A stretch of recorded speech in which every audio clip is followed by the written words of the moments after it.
Selection Sunday is officially less than 1 month away, so we are back with our weekly bracketology video where we take a look at the updated bracket projections and predict how it would play out if the tournament were to start today. But before we begin, if you enjoy the content, please consider dropping a like on the video and subscribing to the channel. And now, let's jump into it. And we are back on ESPN taking a look at ESPN Bracketologist Joe Lunardi's updated bracketology projections for this year's NCAA Tournament. And first up, we have our top overall seed, which has been updated and is now the Michigan Wolverines after Arizona lost back-to-back games last week.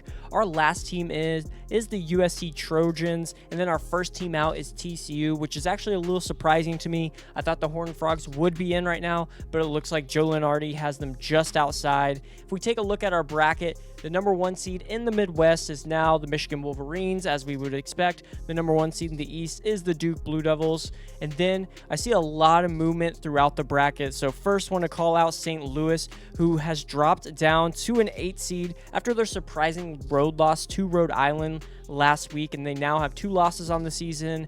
SMU is up after that win over Louisville. You have Miami, who is up after their 4-game win streak, which includes actually wins over North Carolina and NC State, so they're trending in the right direction in the ACC right now. We got Tennessee and Virginia both up as they've been playing well as of late. Yale is now projected to win the Ivy League over Harvard after they beat them last week. Looking down a little further, we got Missouri, who is in the tournament after their win over a ranked Vandy team, which was really impressive. That's a team I've had my eye on recently.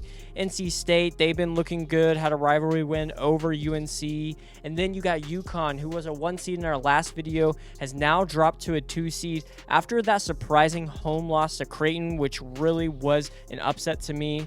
Then they have Houston as the new number 1 seed, so taking the place of the Huskies there in the South region. We got Clemson dropping as well to an 8 seed after they've lost 3 in a row. Arizona's still a 1 seed in the West. Even with those 2 losses, they still have one of the better resumes in the country. And then we see Ohio State has jumped in from the bubble. They're now on the right side of the bracket. Utah State is moving up as they're trending in the right direction. And then you got Auburn down to a 10 seed now. They've dropped 2 spots. They were at an 8 seed. Now they're at a 10 seed as they've currently lost 5 straight and are definitely trending in the wrong direction. And as of right now, it looks like they could be outside looking in come Selection Sunday with their remaining schedule, but we'll just have to wait and see. Then the bubble right now. So our last 4 buys, we have UCF, Texas A&M, Auburn, and Ohio State. Then you got last 4 in is Santa Clara, Missouri, UCLA, and USC. Really excited to see Santa Clara still in there from the WCC. They had a matchup with Gonzaga, but just quite couldn't pull it out. But it's cool that they're still on the right side of the bracket. First 4 out, we have TCU, so the Horned Frogs just on the outside looking in, like I mentioned earlier. San Diego State, New Mexico, VCU, all these teams trying to get in as well. And then our next 4 out is Cal, Virginia Tech, Seton Hall trying to be the 4th Big East team in the bracket, and then West Virginia. And then lastly, looking at our multi-bid conferences and what that's looking like, the Big Ten and the SEC are now tied with 11 bids each. Then you got the ACC at 8, the Big 12 at 7, the West Coast at 3, and the Big East at 3. But this can really move around because a lot of these conferences obviously have teams on the bubble, so we'll just have to wait and see how that shakes out. But now let's go ahead and jump into the bracket and predict how this NCAA tournament were to play out if it happened today.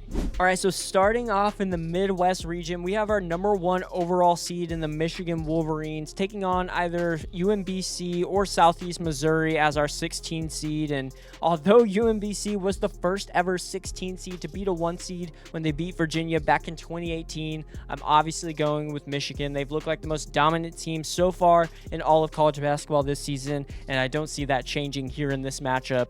Then in our 8-9 matchup, we get Josh Schertz and St. Louis taking on SMU.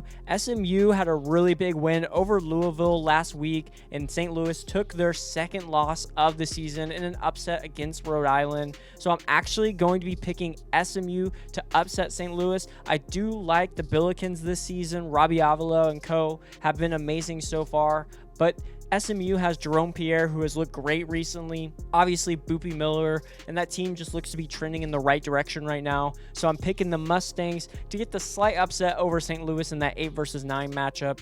Then we have Tennessee taking on Yale. Yale now projected to win in the Ivy League, taking on a Tennessee team where Nate Ament has been going in the right direction. Earlier in the year, we had talked about how he looked really inefficient in those games. He was scoring a lot, but it came in with a lot of field goal attempts and just didn't look comfortable in the Volunteers offense to start the season. But now that comfort is here. Nate Ament has looked like one of the best freshmen in the past couple of weeks. They also got Jacoby Gillespie. You got Felix Okpara. I just don't think Yale has the bigs or anyone that can guard Nate Ament. So I'm picking the Volunteers to move on to the second round. Then we have Virginia taking on Cal Baptist in this one. I'm actually one of the bigger fans of Virginia when it seems, looking at a lot of other people, I feel like they're a lot more down on Virginia. But I like what Ryan Odom has in the Cavaliers here in his first season with the program. I really like Tice DeRitter, Chance Mallory. You got Malik Thomas, who's an absolute bucket, Jakari White, Dallin Hall, a lot of experience on this team as well. And I just don't see a Cal Baptist team giving Virginia much fits. So give me Virginia moving on. Then we go Kentucky, and they're taking on either Santa Clara or UCLA out of the 11 seed. Really surprised to see Mick Cronin and the Bruins here at the 11 seed line. If we were talking about it earlier in the season, I did have them in the back half of my top 25 like a lot of people, but this season has not gone to plan for the Bruins so far. Then you have a Santa Clara team that I really thought would give Gonzaga more trouble than it did in their most recent matchup. And obviously, they're taking on Kentucky, who has been really hit or miss this season. Mark Pope not having the second year with the Wildcats that we thought he would. But I do like Kentucky in the matchup. I think it'd be a close one, whether it's Santa Clara or UCLA. If I had to pick in that matchup, I'm actually taking Santa Clara, but I would have the Kentucky Wildcats beating Santa Clara to move on to the round of 32. Then Texas Tech as a 3 seed, taking on UC Irvine as a 14 seed. Texas Tech honestly just had some of the worst news in all of the sport last week when they learned that JT Toppin is now out for the season with that ACL injury, which really changes the trajectory of this Red Raiders team. I personally believe that they were a dark horse for the Final Four with JT Toppin in the lineup, but now with him out, that completely changes things. We already know that the Red Raiders were not that deep as a team. Now, take out their best player in JT Toppin, and that's going to be a struggle. But UC Irvine isn't one of the teams that I think would be able to beat Tech, even without JT Toppin, so I have the Red Raiders. I think UC Irvine has a great defense, but I don't think that offense would be able to get past the Red Raiders in this one. Then we have Wisconsin versus Georgia. Georgia, really liked them at the earlier part of the year. Looked like one of the most explosive offenses there with Jeremiah Wilkinson and Blue Kane, but they have definitely slowed down recently and honestly could be playing their way out of the tournament with the amount of losses that they're piling up recently in SEC play, but we'll have to wait and see. I still think they'll make it in, but they're going to be closer to that bubble line, I believe, come Selection Sunday. Then you got Wisconsin, who picked up some of the biggest wins recently with that win over Illinois, the earlier win against Michigan. But then they went and lost to Ohio State, so wasn't really expecting that last week, but I still like Wisconsin. Nick Boyd can turn it on at any point in time. They just look like one of the better teams. Then you also have John Blackwell in the backcourt with them. I really believe that guards can win in March, and this Wisconsin team has some of the best guards in the Big Ten. Then Iowa State versus ETSU. I'm picking the Cyclones. We saw them beat Houston in a really tough game there in Hilton, and I believe Iowa State is looking like one of the best teams in the country right now as well. So in our first region, going into the round of 32, we have all of the top seeds advancing, but let's see if that'll change at all. Then we got Michigan taking on SMU. Michigan moving on. SMU does not have the front court to stop Michigan. Yaxel Lindenborg, Morez Johnson Jr., Ade Mara would dominate in this matchup. I think SMU has the slight edge on the guards, actually. I do prefer Boopy Miller over Elliot Cadeau, but the size that Michigan brings, I don't think SMU would be able to keep up with it. Then we have Tennessee versus Virginia. I've mentioned that I'm pretty high on Virginia, but with the way that Nate Ament is trending right now, I'm actually going to be picking the Volunteers to move past the Cavaliers in this one to take on Michigan in the Sweet 16. Then Kentucky versus Texas Tech. And if JT Toppin was in this matchup, 100% I'm picking the Red Raiders to move on. But with the injury of JT Toppin, like I mentioned, that really limits the ceiling of this team. Do I think they can make it to a Sweet 16 without him? Yes, but it's all matchup dependent, and I actually don't like this Kentucky matchup for them. I think Kentucky's bigs will be able to dominate a little bit, and the only thing that they need to do is contain Christian Anderson, and then obviously get out on shooters like Donovan Atwell and not let Lawan Watts beat you. I think Kentucky's size would give Texas Tech a lot of issues there, and they just don't have anyone to score in the paint without JT Toppin. So give me the Wildcats moving to the Sweet 16. I really like the matchups for Kentucky in this bracket so far. Then we have Wisconsin taking on Iowa State. I think this would be a really interesting matchup because Iowa State has some of the best defensive guards in the country with Tamin Lipsey and Killian Torrey taking on John Blackwell and Nick Boyd. But the biggest question here is who's going to stop Milan Momcilovic? Who's going to stop Joshua Jefferson? Blake Buchanan has looked great. I think Nolan Winter would be a good matchup for him from the Badgers, but Iowa State moving on in this one. Michigan versus Tennessee in the Sweet 16 to move to the Elite 8. And like I've said time and time again, it's got to be Michigan. I just can't see anyone, I guess, outside of Wisconsin who can stop this Michigan Wolverines team right now. Went into Purdue and just made it look too easy against the Boilermakers. They've blown out nearly everyone in their path, and I don't see it stopping here against Tennessee. Then Kentucky versus Iowa State. I got to pick the Cyclones in this one. I like Kentucky's matchups getting to the Sweet 16, but with the way that Iowa State has been playing, I think Iowa State will be moving to the Elite 8, taking on Michigan. And out of these two teams, who do I have going to the Final Four? It's once again going to be the Michigan Wolverines. It's just really hard to bet against Dusty May and the Wolverines right now with what they've been doing so far. It's been extremely impressive. And if they shoot the three like they did against Purdue, watch out. I don't know if anyone in the country can stop them, but it has to be Michigan for me moving to the Final Four out of the Midwest region. All right, moving down to the South region where we have the Houston Cougars as our #1 seed in this region. They'll be taking on Wright State in the first round, and give me Kelvin Sampson and the Cougars to move on. Honestly, I thought Houston kind of choked away that game against Iowa State. They were firmly in control at the end of it, but then Iowa State went on the run and Houston just couldn't keep up. But I still like what Houston has done so far, so I have the Cougars moving to the second round. Well, they'll be taking on either Clemson or Indiana in that 8-9 matchup, and in this matchup, I'm giving the edge to Indiana. Clemson has lost 3 in a row right now. They've been struggling, lost to a decent but not the best Wake Forest team. I think if Indiana has a big game from Lamar Wilkerson, if Tucker DeVries plays like he can, and all those other supporting pieces, they can score more than Clemson can, and really it's just going to come down to the defensive end. But I'm actually going to be putting some trust in Darian DeVries and the Indiana Hoosiers to move on in this matchup where they'll face Houston in the second round. Then in our 5 versus 12 matchup, we have John Calipari and the Arkansas Razorbacks taking on the Liberty Flames.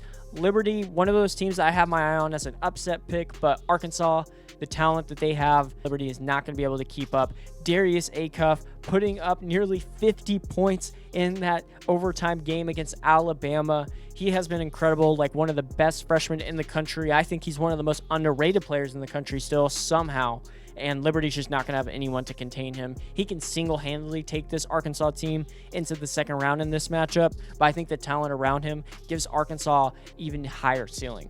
Then we have Nebraska taking on Stephen F. Austin, which is another upset pick that I'm looking at. I think Nebraska is one of those teams that started off hot, obviously. 20-0, best start in school history, was looking like one of the better teams in the nation, but honestly, recently has been slipping a bit. But I do like Fred Hoiberg's squad. I have some trust that they're going to get their first ever NCAA tournament win, so I'm sticking with the Cornhuskers in this matchup. Then we move to North Carolina versus Ohio State. Ohio State just upset a ranked Wisconsin team this past week, and we got North Carolina, who is struggling heavily while Caleb Wilson is out. But it has been said that they expect Caleb Wilson to come back for the ACC tournament to get the rust out from under him, and then he should be 100% ready to go. And if we're projecting it like that, I'm trusting Caleb Wilson to carry the Tar Heels past Ohio State and move on to the second round. Then we have Florida taking on Portland State.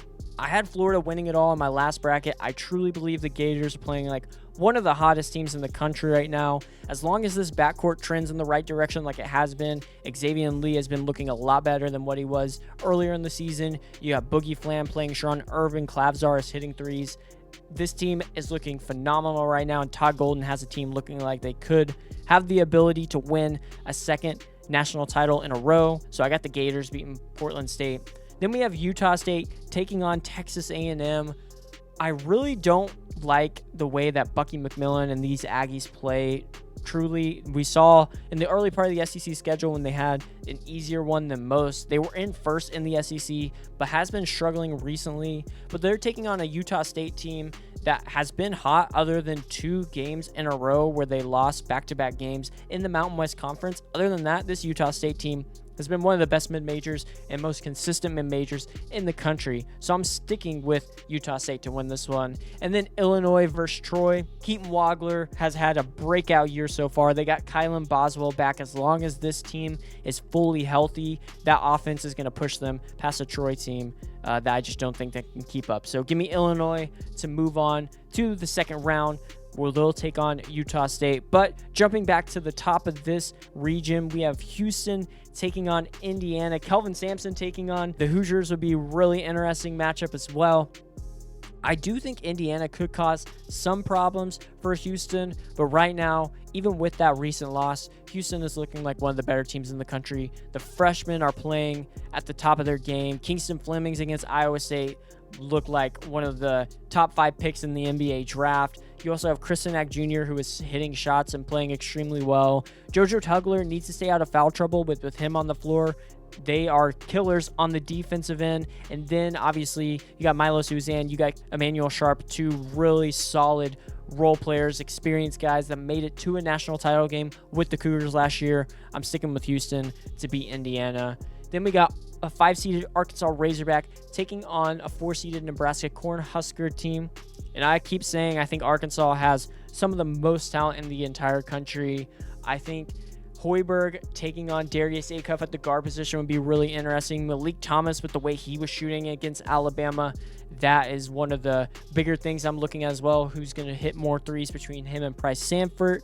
Down low, you got Rink Mass for the Cornhuskers, but you got Malik Ewan, you got Nick Pringle, Trevin Brazil. If Carter Knox comes back and looks really good, we know Billy Richmond has been playing awesome for Arkansas as well. As long as they're healthy, I think the Razorbacks get by Nebraska and make it to the Sweet 16 for a matchup against Houston.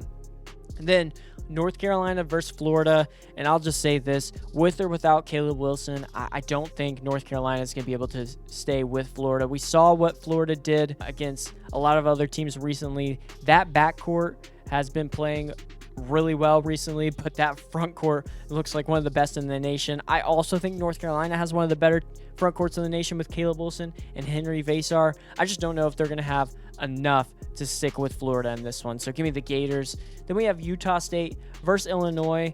I'm sticking with the Illini, even though they aren't necessarily as hot as they once were, and Keaton Wagler's cooled off a bit. I still think this is one of the hottest teams in the country, specifically on the offensive end. As long as they can get that defense turning, I'm going with Illinois. So give me Illinois to beat Utah State, move to the Sweet 16. So in this Sweet 16, honestly, I believe it would be one of the best Sweet 16s for a region in this tournament with Houston, Arkansas, Florida, and Illinois.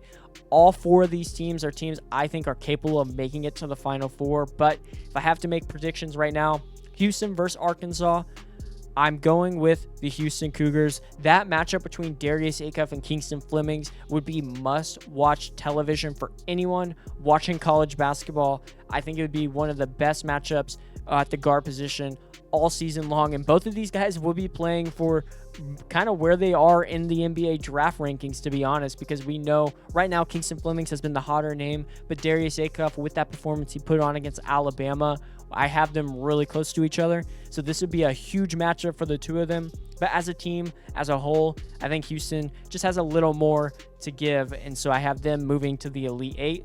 Well, they'll be taking on either Florida or Illinois. This is a really big toss-up for me. I could see both of these teams making it to a Final Four depending on if they were in different regions. But obviously right now we have this matchup that we have to give.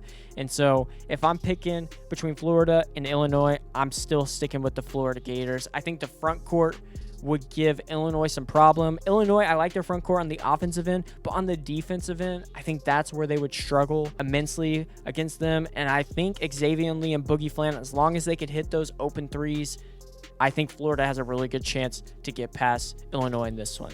So that gives us Houston and Florida as our matchup in the Elite Eight. And really, this is one that I just go back and forth on. I love Houston and what they do and the experience, but it's a rematch of the national championship. And last season, we obviously saw the Florida Gators get that. In my last video, I believe we had this matchup as well, and I went with Florida.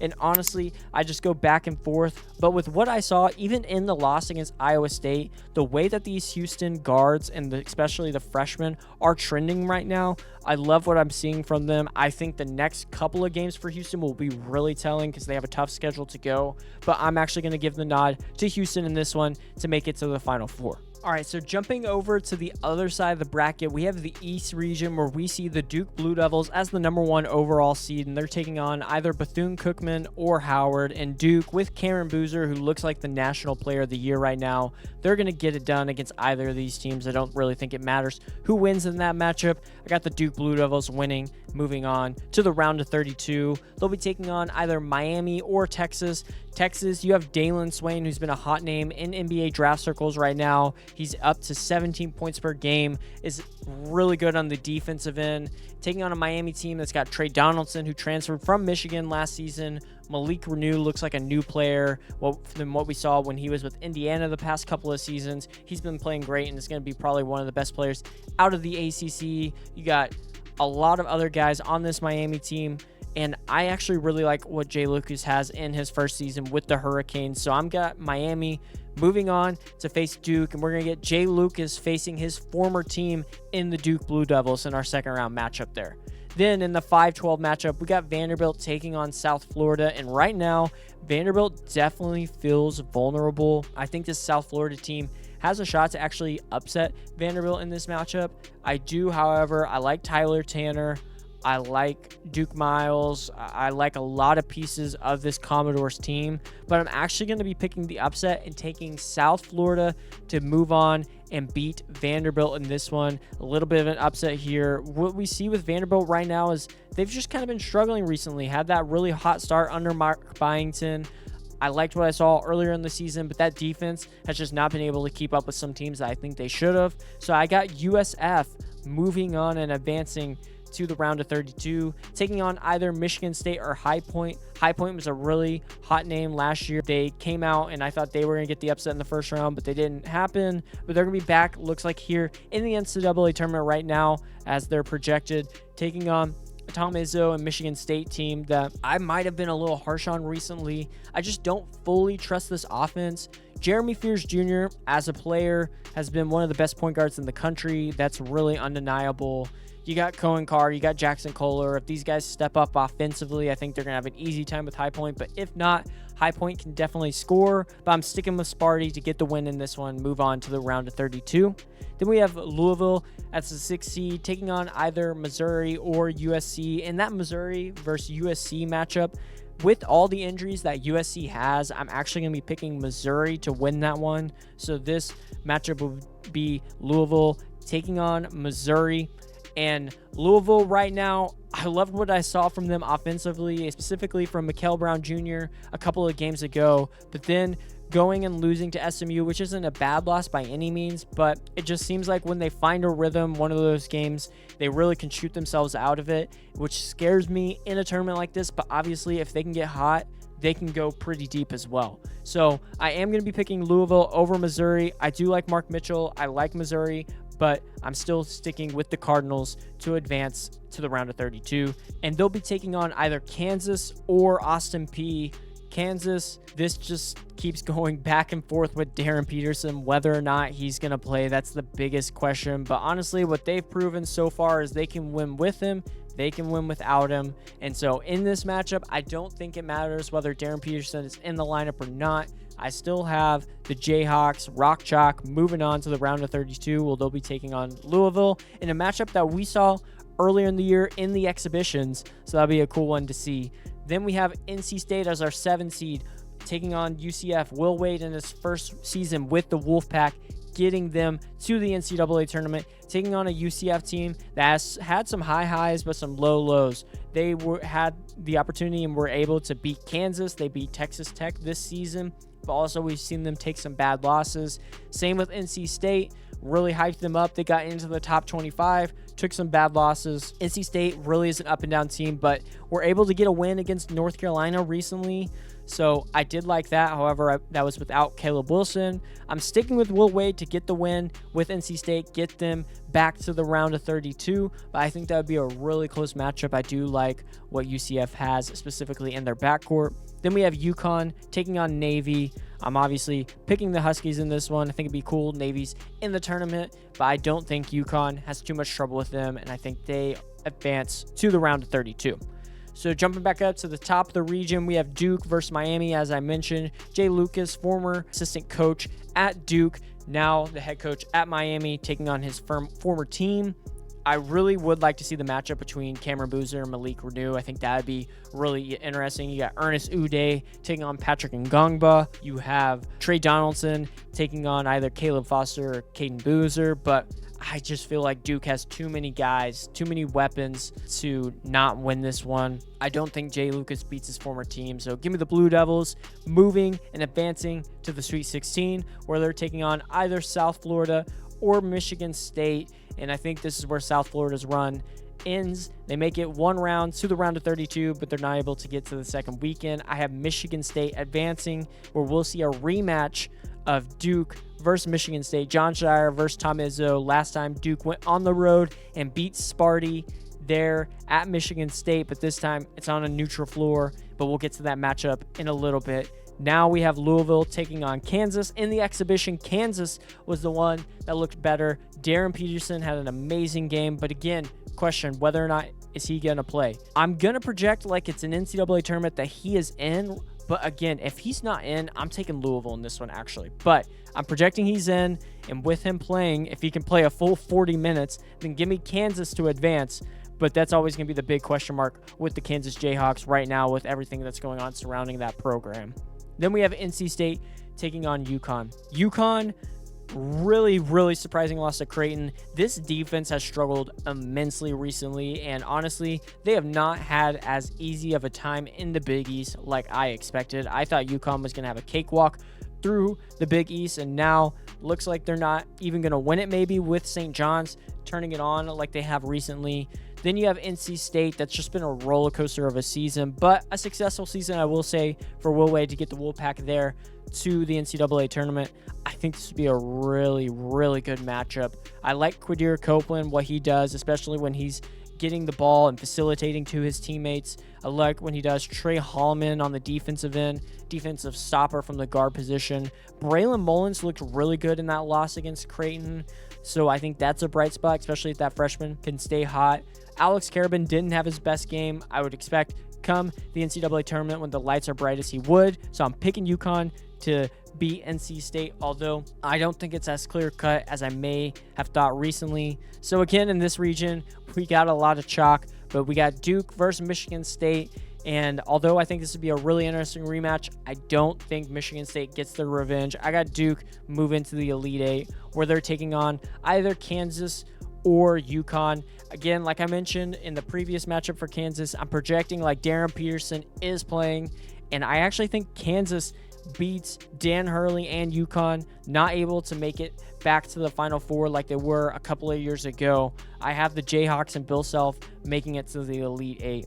Now we got Duke versus Kansas, which is another matchup that we've seen. And although I want to say Duke in this one, I'm going to give the edge to Kansas because I think Kansas is a dark horse Final Four contender as long as Darren Peterson plays. If Darren Peterson is not playing, I think Kansas, their limit is the Sweet 16, but I'm going to move Kansas to the Final Four in this one because what I've seen Darren Peterson bring to this team at times, I do believe he'd be able to lead them all the way to the Final Four. And moving down to our last region, we have the West region where we see the Arizona Wildcats as our number 1 seed, so no longer the top seed in the entire tournament, but still a 1 seed, and they're still out west, and they'll be taking on a Long Island team out of the 16, and I still think Arizona is one of the better teams in the country. Those losses, you take a loss on the road at Allen Fieldhouse, even though Kansas is without Darren Peterson, I still believe that's one of the hardest places to win, and so you take that loss. Then you take a loss versus Texas Tech in a game where JT Toppin just looked like the Big 12 player of the year that he was last season, so I understand back-to-back losses you never want to take, but they turned it around and bounced back and got a win. So I'm still high on the Wildcats. Give me them to move on to the second round, where they'll be taking on either Iowa or St. Mary's. I've been hyping up St. Mary's recently in my videos. Paulius Morauskas, I'm still going to mention his name time and time again because I truly believe he's one of the better mid-major players. But they're taking on a team in Bennett Sturts, in Ben McCollum, that I've seen with Iowa play some really good basketball at times, although we have seen them struggle also. I'm just trusting Bennett Sturts to get his team out of the first round. Give me the Hawkeyes moving on to the second round of this tournament. Then we have St. John's taking on Belmont. Belmont, another team I have my eye on as an upset team, but I just can't go against what I've seen from Rick Pitino and St. John's right now. I think they're one of the hotter teams in the country. They're finding ways to win. The backcourt's playing better. I like what I see. I got St. John's moving to the second round. Well, they'll be taking on either Alabama or UNC Wilmington. We saw Alabama get a really gritty win at home in overtime against an Arkansas team where Darius Acuff almost went for 50. LeBaron Philon battled right there with him, went toe-to-toe, had a great game of his own. When this team is hitting their shots, they're like one of the best teams in the country. When they're not hitting their shots, they're like one of the not-so-good teams in the country. I don't think they would struggle with UNC Wilmington, although if they're not hitting their shots, it could be a little hairy, but I still have Alabama winning and moving on in this one. Then we have a matchup of BYU versus Miami, Ohio. Miami, Ohio, the hottest name in all of mid-majors right now. Undefeated, the only remaining undefeated team in the entire country. In previous videos, I had them winning games in the first round, making it to the second round. And in this matchup, they're taking a BYU team that just lost maybe their most important player outside of AJ DeBanza and Richie Saunders for the rest of the year. Really heartbreaking to see, but BYU still has two huge guys in AJ DeBanza and Robert Wright III. And what I've seen from them so far this season, although this team is not deep at all, is they can still win games. I believe it. I believe AJ DeBanza has the skill set to will his team not only to the second round, but to the Sweet 16 if the matchup is right. So I'm going to be picking the Cougars to get past Miami, Ohio. I think you could give AJ DeBanza the ball almost every time down the floor. I don't think Miami, Ohio has anyone that can guard him. So give me the Cougars to move on, even without Richie Saunders in the lineup. Then we have Gonzaga taking on North Dakota State in our 3 versus 14 matchup. Gonzaga has turned it around since that upset loss to Portland, but I'm getting more and more concerned with whether or not Braden Huff will return from injury and be able to play in the NCAA tournament. In my last video, I was projecting that he was. Right now, it doesn't seem like he's going to be. I'm still picking the Zags to win because they have proven they can do so against some good WCC teams. So I think they beat North Dakota State, but the Gonzaga Bulldogs are a team I have my eye on as maybe being upset in the first round, depending on where they fall. Then we have Villanova taking on Auburn. Auburn, Stephen Pearl, the team is struggling right now. Lost 5 straight and is definitely trending in the wrong direction. Could be out of the tournament come Selection Sunday, but in this bracket projection, they're in right now. Taking on a Villanova team that honestly has had a really solid season. Excited to see Villanova get back to the tournament. I think they have some really key pieces. The biggest question for me with Auburn is Keyshawn Hall playing? We've seen him play recently. We've seen him not play recently. There's been a lot of reports around he's been forced to sit out by the coach just due to not following team rules, different things like that. But if he's on the court and Todd Pettiford plays like the Todd Pettiford we've seen before, I think Auburn can get by Villanova. So I'm actually going to be picking the Tigers, even though they're trending in the wrong direction. I'm picking them to beat Villanova, make it to the round of 32. Then we have Purdue taking on Merrimack. Purdue, I'm still picking them. I feel like even though with what we saw against Michigan, there were times where they're competing, but they just weren't able to get back in that game. Braden Smith, still believe he's the best point guard in the country. I don't think in their last year, they're going to let this Boilermakers team lose in the first round once again. So give me Purdue to advance to the round of 32. Jumping to the top, we got Arizona taking on Iowa, and this is where Bennett Sturts, Ben McCollum, and the Iowa Hawkeyes run ends. Arizona, I just don't see them not making it to the Sweet 16. The depth that this team has, even with the injury to Koa P, I think he's going to be back for the NCAA tournament. So I'm not too worried about that. There's just no way that this Iowa team, especially in the front court, has the pieces to stick with them. I think Jaden Bradley would do everything in his power, obviously, to shut down Bennett Sturts. And outside of Bennett Sturts, I don't think Iowa has a guy that can beat you. So give me the Arizona Wildcats to advance to the second weekend. Well, they'll be taking on either St. John's or Alabama. Saw this matchup earlier in the year. Alabama had one of their better games of the season. Actually had, I believe, their most points in the paint of the season in this game. I just don't see that happening again with St. John's. St. John's is not the same team as they were from earlier in the year, and I think Alabama might have been a better team earlier in the season than they are right now. So I'm actually picking St. John's to get revenge. Rick Pitino gets revenge on Nate Oates and the Crimson Tide and moves on to the Sweet 16. This is where we have BYU taking on Gonzaga, which is two teams that are injury-riddled with Richie Saunders out for BYU, Braden Huff out for Gonzaga. I think Gonzaga has the edge in the front court with Graham Ike, but I think the Keba Keita matchup with Graham Ike would be really interesting. They got some nice wings there with Gonzaga with Tyon Grant Foster. You got Adam Miller out there, who hasn't been as consistent from three that I would expect. Mario St. Superi versus Robert Wright would be a really interesting matchup. But even though the Cougars are shorthanded, I'm still picking BYU to win this one because, like I mentioned, I think AJ DeBanza alone, but along with Robert Wright, I think they can will this Cougars team to a Sweet 16, specifically with these matchups. So give me BYU to advance. Then you have Auburn taking on Purdue. I think Keyshawn Hall could give Purdue some trouble, just like Yaxel Lindenborg did with Purdue this past week. I think Keyshawn Hall is that good of a scorer. But on the other side of things, I don't think they really have anyone else. Tahad Pettiford, I think he can get locked up by Braden Smith. I don't necessarily know if anyone else is going to be able to give this Purdue team trouble. And Purdue, even with that defense struggling right now, they still have one of the best offenses in the country. I'm sticking with Matt Painter and Boiler Ball. They're moving on to my Sweet 16. So in the first matchup of the Sweet 16 in the West region, we have Rick Pitino and St. John's taking on Tommy Lloyd in the Arizona Wildcats. And although I really want to pick St. John's in this one, I'm sticking with Arizona. I think they still have the better front court, although the Zuby Ejiofor versus Krivas would be a really interesting matchup. You got Koapi or Tobe Awaka taking on Dylan Mitchell or Bryce Hopkins. The backcourt from Arizona is way, way better than what St. John's has. I think Ian Jackson, Isaiah Sellers, someone from that St. John's backcourt would definitely have to step up. I'm just not sure they'd be able to do it with the type of defense that Arizona has in the backcourt with Jaden Bradley, Karchenkov. You got Braden Burries, Anthony Del Orso, so many weapons, Aristode. I can go on and on about this Arizona team, so I'm still picking Arizona over St. John's. Then we have BYU taking on Purdue.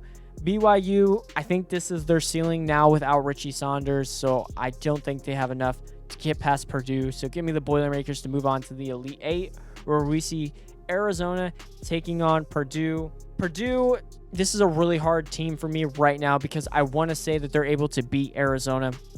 But again, we've seen them struggle against some of the other top teams in the country with Illinois. We've seen them struggle, obviously, with Michigan and even other teams that aren't some of the top teams in the country. Purdue has struggled at times. And Arizona, besides this past week, has looked like one of the most dominant and consistent teams in the country. So I'm going to be sticking with the Wildcats. Give me Arizona to move to the Final Four. All right, so now that we're in the Final Four, we have Michigan, Houston, Kansas, and Arizona as our last four teams standing in this bracket prediction. Obviously, 4 1 seeds, and we have Kansas as a 3 seed making it here. And I think these would be some really good matchups. You got Michigan taking on Houston. Michigan, best front court in the country, maybe outside of the Florida Gators, but I would definitely say they're 1 or 2 on that side of things. Taking on Houston, who might have one of the better backcourts. I think Kelvin Sampson, his experience with the team, getting them here last year, the experience on the team, and Emmanuel Sharp, and Milos Uzan, JoJo Tugler. But the issue that I think Houston is going to have against Michigan is you have JoJo Tugler. He's going to be defending Ade Mara. You got Chris Sinak Jr. He's going to be defending Morez Johnson Jr.